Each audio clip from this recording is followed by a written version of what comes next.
kyova olaba nga ba Ahlusunna wal Jamaa bo beegendereza nnyo ekigambo ekyo. Ekibuuzo basobola okyogera ku musaaze ye, naye bilbayina wabeerawo obunnyonnyofu ennyo obulikkiriye ennyo nga bw'obabuuza babukuwa. Ate abakhawariji takuwa bukakafu, agamba bugambe bukafiiri. Ate ne Uganda waliwo baseka babitandise just kwawukana masala awo mu ntegera ya masala. Olaba nti Hassan Paulo Kaluma tewamulaba abali ku mukutu gye tusomera gyebiri ebyo yamatiza yaga nti Hassan Paulo Kaluma naye nga omanyeko kifa dawa za Bayibuli yawagira Bayibuli aye talina bujulizi.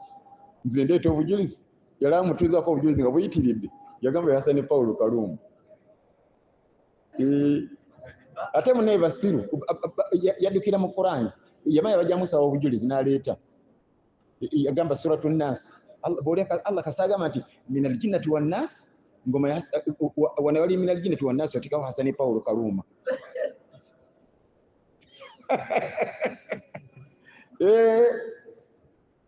Omulala yaŋŋamba nze nziyira shaitan era yanga tuddeyo kutuleya salaamu, wallahi bonna bamaseeka ate bajamaiya.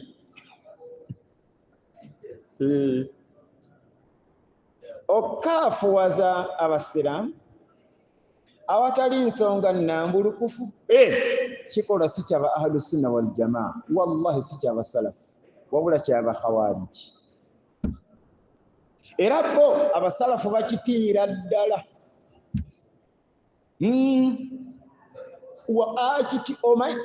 Omanye ekiri emabega w'ekyo, gwe kasita ogamba nti oyo mukafiiri, mutulanye mu ddalasa kiki olengedde waawe kirala? Ekyo nakyogedde njala kyesinayogera. Bw'ogamba nti Sseekagundi mukafiiri, ki ekiddirira? Kiba kitegeeza nti si musiraamu. Ate ekirala tetumusomaako. Ate ekirala gamba bw'afiira awo tetumuziika mu limbo ya abaradiyo palo Allah basaasire bali kaweefube okutugulira limbo. Nsaba Allah bawangwise bukerekye nga bagiguze. Nawulire bayiika zimmeka? Ne bwebako yiika 1000 nga kuliko ebyalo 8 nga limbo, tetuziika mukafiiri n'ogu. Ekigambo kino Abakhawariji kye basaagiramu kinene, wallahi oba otegeeza ebinene bingi, oba otegeeza tetumusaalira bw'afa. Era olumbika bepa nti Sheikh Dash yafudde, nga tugulawo maduuka gaffe tetulinnyayo. Tetumuziika mu limbo y'abasiraamu, tetumusaalira. Waliwo ekinene awo, ani akiŋŋamba?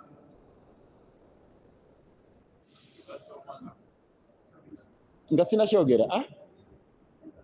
Webale nnyo, tetumusabira. Ma kana linnabiyyi walladhina amanu an yastaghfiru lilmushrikin walau kanu uli qurba min ba'di ma tabayyana lahum annahum ashabul jahim. Qur'an suratu gamba Tauba sura ki ndaba nga Tauba. Kakati sakolabe waliwo ekirala nga sikyogedde. Nga binene, njala bibiri ebisigadde nga binene. Bw'oga nti oyo mukafiiri oba otegeeza ki?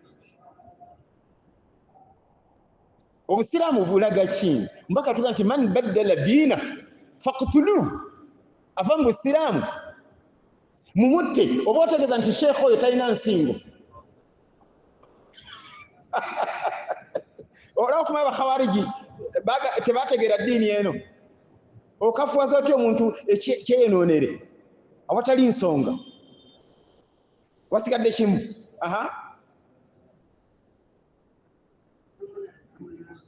Nomunaze tumunaza barakallahu fiik. Niwe oli kyenjagala nga kini kubina tekuli kitono. Nsaba Allah bitutaase.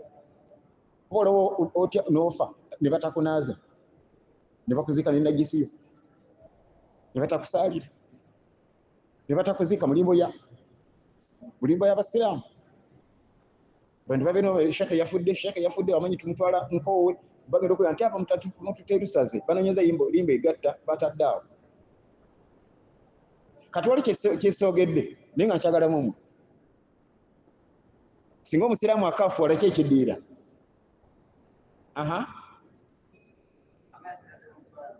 aba nsigadde mu bbanga ate ako giri okaleka naye waliwo ekirala awo ani akirabye mbaka tugamba nti la yarithu almuslimu alkafira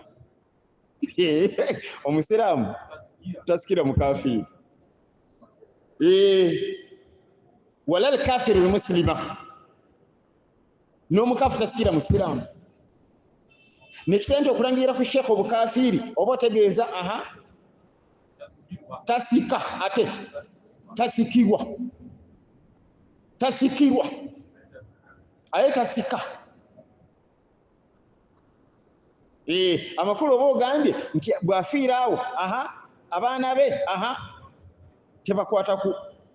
tebagabana ku maali ye ate mukyala we bwafa tagabana Allah tuga nti walakum nisfu ma taraka azwajukum in lam yakul lahunna walad ezo azishobola bazinyumira abafumbo zisoma nkufunuliremu suratu nisa Allah tuga nti walakum nisfu ma taraka azwajukum mukyala we n'amala afa beppa ogabana hafu in lam yakul laha walad bwaba talina mwana kati olaba otya nga wasa omukyalo omugagga ng'alina baasi ebikumi ebyo nga mpya kekamutanda n'afa kikumi mwaga Allah yazikuwadde si byakuteesaako wabula ebbaasi 10 mwaga olaba atya n'afa ng'alina ekizimbe ekisinga kya mukwano tukola tutya gamba tugabana wakati watya tuyita abalizi ne babalirira bayinza okubalirira nga buli mwezi kiyingiza billions 10 already billions gwolezi kuteko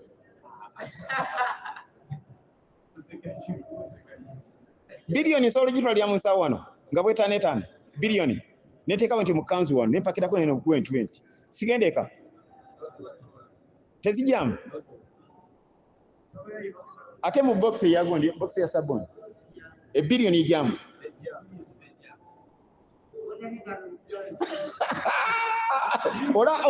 olaba otandikira okukwata ku billions ate nga si surprise wabula monthly ate abagagga banyumira eduniya si gogendayo kubanja omugagga tamanyi bali ku kizimbe ki manager yakola ebyo gotula kutunze ku account nga ziyiseeyo ne batema ennyama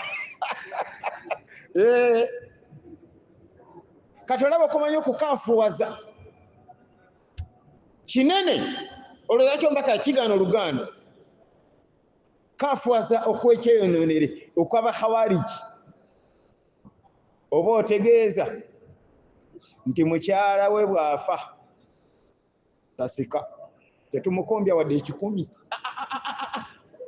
ne bwasoma aya zokkeesa obudde tumugamba anta murtadi ate min mawani al-irthi ikhtilafu ddiini ono mukyala afunda badde musiraamu ate gwe oli kirtadi oli murtadi kati sakolabe walakum nisfu ma taraka azwajukum badde ntidde kireka mu bbanga muyina half ya bakyala bammwe bwaba illam yakul lahunna walad nga tebalina baana ate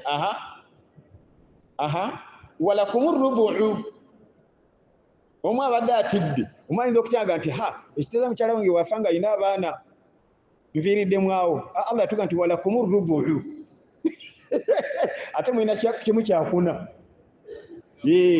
walakum rubu'u in kana lahunna walad baba nga bayina abaana talina mwana half alina omwana kota naye nga kota yo kota gyozanyisa kuba bwe ziba biliyoni olwo oba omaze ogenda gaba n'obukadde gamba 25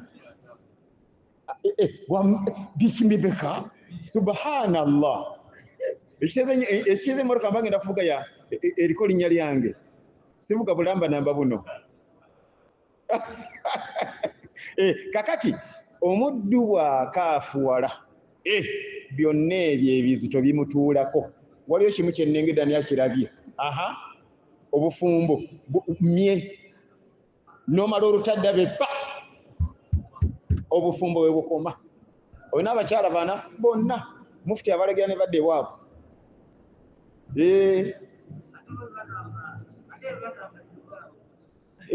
ati buno busiraamu Allah yagamba kati ate omuntu tayogera nga Allah agambye wala tankihul mushrikati hatta yu'min temuwasanga abashirika paka nga basiramusi wala amatun mu'minatun khayrun min mushrikatin walau a'jabatkum wakiri omuzana nenga se mushriki